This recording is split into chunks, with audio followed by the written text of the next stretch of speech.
مجھے جو چاہیے نا آپ کی پروفائل کے تھرو، جب بھی میں آپ سے ملاقات کرتا ہوں تو مجھے ایک لالچ ہوتی ہے کہ میں پاکستانی لڑکے کو جس وقت 20 اور 30 کے بیچ میں ہے، لڑکی جنہوں نے بھی امی بن جانا ہے، ابو بن جانا ہے اور اگلی نسل پیدا کرنی ہے، ان کو آپ کے تھرو میں پاکستان کی اس پاور سٹرکچر، پاور کوریڈورز کے اندر بیٹھے ہوئے لوگوں کی بیسک نفسیات بتا سکوں، کیونکہ آپ نے تو تھرو اینڈ تھرو دیکھی ہے. ٹھیک. You been through the whole corridors کے آپ نے پولیس کو دیکھا ہوا ہے، آپ نے آرمی کو دیکھا ہوا ہے، وہ انسٹیٹیوٹس جو کہ عام بندے کے لیے ازگر کے محل ہے، وہ کبھی سوچ بھی نہیں سکتا. سو دا ریگولر مسلم مائنڈ، میرا مقدمہ یہ ہے کہ جو پاکستان کا ریگولر ڈیسیژن میکر ہے اس کو اسلام کی الف بھی نہیں پتا. بیوروکریسی کے اندر وہ اسلام کو کلمہ نماز روزہ رکعت حج سے اوپر نہیں سمجھ سکتے، نہ ہی ان کو پتا ہے کہ اس کے علاوہ تو کچھ اسلام میں ہے ہی نہیں. وہ قرآن پاک کو ثواب کے لیے پڑھ تو لے کہ عربی میں پڑھنا ہوگا، بشرطے کہ ان کو اتنا بھی عربی آتی ہے کہ وہ پڑھ سکیں، قرات بھی ان کی ہو، اتنی تجوید بھی ہو کہ وہ پڑھ سکیں. تو زیادہ تر تو پڑھتے بھی نہیں. تو جب یہ زرداری، عمران خان، نواز شریف کے سامنے جب قرآن کا مقدمہ پیش کیا جاتا ہے، دے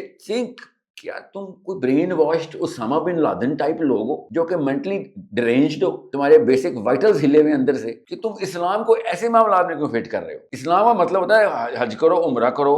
دیکھیں خان صاحب جب عمرہ کر رہے تھے نا، اس دن بیت المقدس کے اوپر یہودی حملہ کرے، تو exact same time stamp check کریں، ایگزیکٹ سیم واقعہ ہو رہا ہے. پاکستانیوں کے کان پہ کیوں نہیں رینگ رہی تھی؟ کیونکہ پاکستانی کو پتہ ہی نہیں کہ اسلام کا مسئلہ ہے.